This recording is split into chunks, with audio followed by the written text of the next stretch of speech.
Hey guys. So before I start my rambling and ranting, I just want to let you guys know there will be spoilers for episode 15. Yeah, I know, it's my voice. I'm actually using it for a video. Pretty crazy. I just didn't really feel like typing this all out and then having to use the AI voices for it, so I just decided, whatever, I'll just talk. I apologize for my lisp if that makes some things hard to understand, but I can't do anything about it, so whatever. So I'm really upset with how this episode portrayed a lot of characters and how it was handled itself. I don't want to have to make another rant about story choices, but here we are. I was really hoping episode 15 wouldn't be as bad as I thought it would be. I didn't care for 14, and I was hoping, maybe this one would be better. No, it was actually way worse. I would actually say that episode 15 was possibly the worst episode I've watched from the Cookie Run team, specifically in Beasties. Feels like episode 15 and 14 were really not well thought out, which is sad because I know the writers can make really incredible stories and content. I mean, Silent Salt and White Lily's episodes were incredible. I think parts of episode 13 were really good, and then all the other Beasts and Ancients also had really good writing, and I enjoyed them.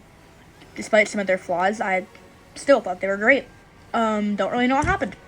It was just this episode was a hot mess. I'm gonna kind of get into some of the specifics on why I really didn't like this episode.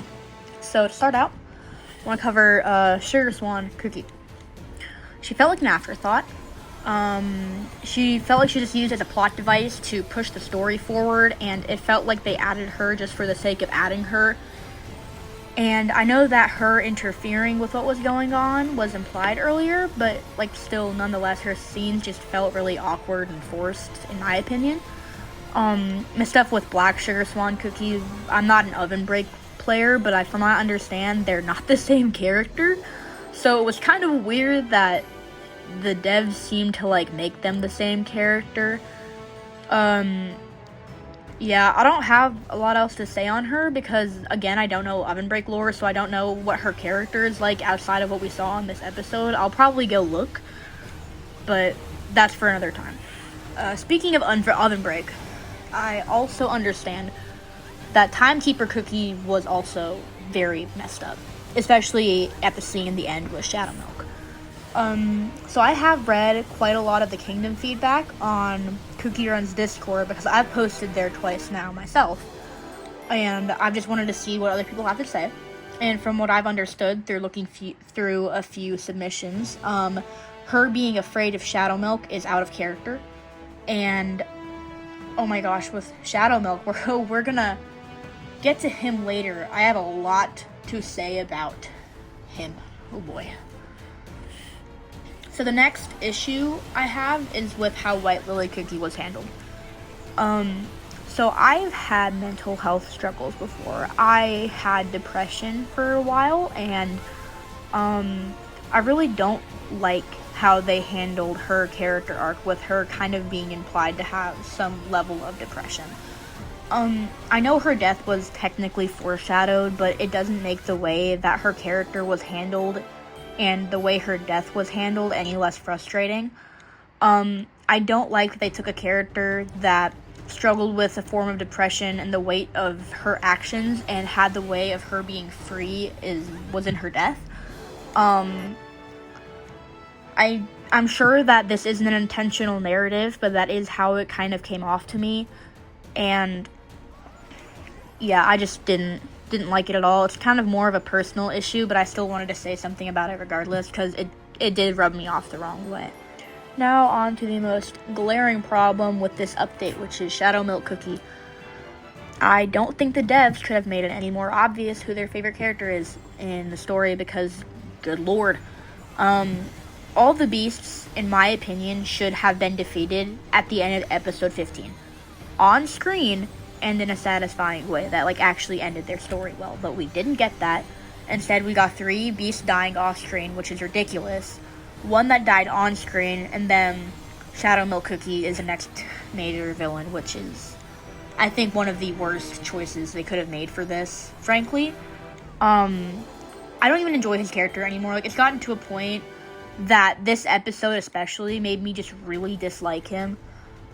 Like, the whole thing of making him more powerful, it's like, dude, it's just, man, I really do wonder how long the dev team is going to use him as a cash cow, because it gets to a point where his priority in stories and his, like, priority in the game is actively ruining other characters and their story arcs in general. For example, the other Beast cookies were shoved aside to make room for him. They could have been developed more, they could have been fleshed out more, especially Mystic Flower and Burning Spice, but no, they were shoved aside for more Shadow Milk content. Dark Enchantress, despite her being handled relatively well in these last episodes, the fact that she was kind of dismissed in this last one, and it kind of felt like her villain arc was just a stepping stone to set up Shadow Milk's whole little whatever he's gonna have going on, is just annoying, in my opinion. Timekeeper Cookie, again, I know that she's supposed to be the next big threat, I do know that, but apparently she's not, and Shadow Milk is actually the next main threat, and she's afraid of him. I'd even go as far as to say that Shadow Milk's character has been just ruined by the choices the devs are making. I loved him during episodes 7 and 8. The introduction of Beasties, loved him. His cameos and videos, they were all really silly. He used to be my favorite cookie, actually, when he was initially introduced in Beasties. He was really fun. I liked him a lot, even if I moved on from him being my favorite. And I think the choice to continue to push him into every single update and every single plot they possibly can is just, it's unnecessary and frustrating. There's also the numerous scenes with him just monologuing or really long explanations of his backstory that, while they're kind of cool, they don't really feel necessary. And especially like in episode 14, that just took up way too much screen time, in my opinion. And this might be a stretch, but it feels like the devs almost want us to feel bad for him, or want us to, like, excuse his behavior because of the tragedy in his backstory. That's just how it comes across to me, especially with, like, how much it's brought up, but whatever, that's more of a personal thing, again. Also, I think at this point, I would have liked their Beast Redemption arc more than what we got, because, oh my goodness, I think even that, which is something I didn't want at all, would have been better than whatever crap show we got with episode 15. So, again, I just want to reiterate, despite me being a really huge fan of Silent Salt Cookie, I'm not against the fact that he died and his story was ended in this episode. I am, however, against that his death was handled pretty poorly, and the other 3 Beast cookies were also handled really poorly, and then, you know, the whole thing with Shadow Milk is just really annoying. So, yeah, just really unhappy with the story in general. It's making me consider just not following the game's lore anymore, because if this episode represents what the game's story will be like going forward, I just don't have an interest in seeing it. If you have any points you'd like to share, or if I got something wrong, feel free to let me know in the comments, especially about, like, Oven Break lore. I'm no master in that. Hopefully this is the last time I'll make a video ranting about this game's story, but who knows? We'll see what happens, but thank you for making it this far. Hope you guys have a wonderful day or night.